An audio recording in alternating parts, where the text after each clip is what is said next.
উষ্ণ বসার ঘরে বিলাল ও যারা তাদের বাবা রহমানের পাশে বসে আসন্ন ঈদুল আয়হা নিয়ে আনন্দের সঙ্গে আলোচনা করছে। হাসিমুখে রহমান ঘোষণা করেন, এ বছর তারা কোরবানির জন্য একটি গরু এবং একটি ষাঁড় দুটোই কিনবেন।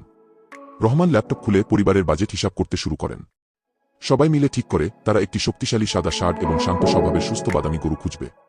কিছুক্ষণ পর চাচা ইমরান এসে হাজির হন। তিনি আনন্দের সঙ্গে তাদের যাত্রার জন্য নিজের পুরনো কিন্তু বিশ্বস্ত পিকআপ ট্রাক দেওয়ার প্রস্তাব দেন।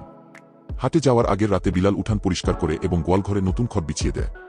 কাজ করতে করতে সে কল্পনা করে সকালে সেখানে নিখুঁত পশুগুলো দাঁড়িয়ে থাকবে। ভোর হওয়ার আগেই পরিবারের যাত্রা শুরু হয়। ট্রাকটি কাঁপতে কাঁপতে মহাসড়ক দিয়ে এগিয়ে চলে, আর বাতাসে মিশে থাকে ডিজেলের গন্ধ ও উত্তেজনা। অবশেষে তারা বিশাল গরুর হাটে পৌঁছে যায়। চারদিকে হাজার হাজার গরু ও ষাঁড়, রঙিন মালা দিয়ে সাজানো পশু, আর ব্যবসায়ীদের জোরে জোরে দাম হাঁকার শব্দে পুরো এলাকা মুখরিত। ট্রাক থেকে নামতেই যারার পা সোজা কাদার পানিতে পড়ে যায়। সবাই হেসে ওঠে, আর যারা বুঝতে পারে এই কেনাকাটা মোটেও সহজ হবে না। একটি বিশাল কালো ষাঁড় বিলালের নজর কেড়ে নেয়। দেখতে দারুণ শক্তিশালী হলেও এর দাম তাদের বাজেটের অনেক বাইরে, তাই বাধ্য হয়ে তারা সামনে এগিয়ে যায়। এরপর হাটের উত্তর কোণায় যারা দেখতে পায় এক অসাধারণ সাদা ষাঁড়। তার উঁচু কুঁজ আর চকচকে শরীর সবাইকে মুগ্ধ করে। রহমান ধীরে ধীরে এগিয়ে গিয়ে ষাঁড়টির দাঁত পরীক্ষা করেন, যাতে নিশ্চিত হওয়া যায় এটি কোরবানির উপযুক্ত বয়সের।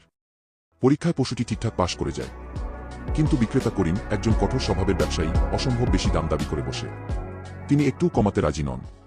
পরিস্থিতি বুঝে চাচা ইমরান দ্রুত রহমানের হাত ধরে ফিসফিস করে বলেন, হাটের সবচেয়ে পুরনো কৌশল হলো আগে চলে যাওয়ার ভান করা, তারপর অপেক্ষা করা বিক্রেতা পিছন থেকে ডাকে কিনা।